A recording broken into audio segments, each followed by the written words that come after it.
Hello friends, in this video I will guide you through People Per Hour Pricing Explained, Honest Guide. To understand People Per Hour pricing, join the platform for free and start working with clients.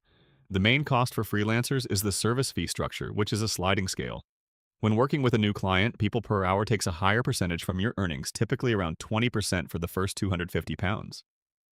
This then drops to 7.5% up to £5,000 and goes even lower for long-term earnings. Freelancers also get a limited number of free proposal credits to apply for jobs, and if you run out, you'll need to buy more credits. For clients, posting a job is usually free, but there may be service fees added when hiring freelancers or processing payments.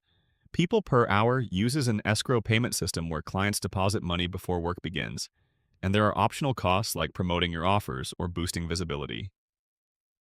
Overall, People Per Hour pricing is based on commissions and optional credits rather than upfront costs.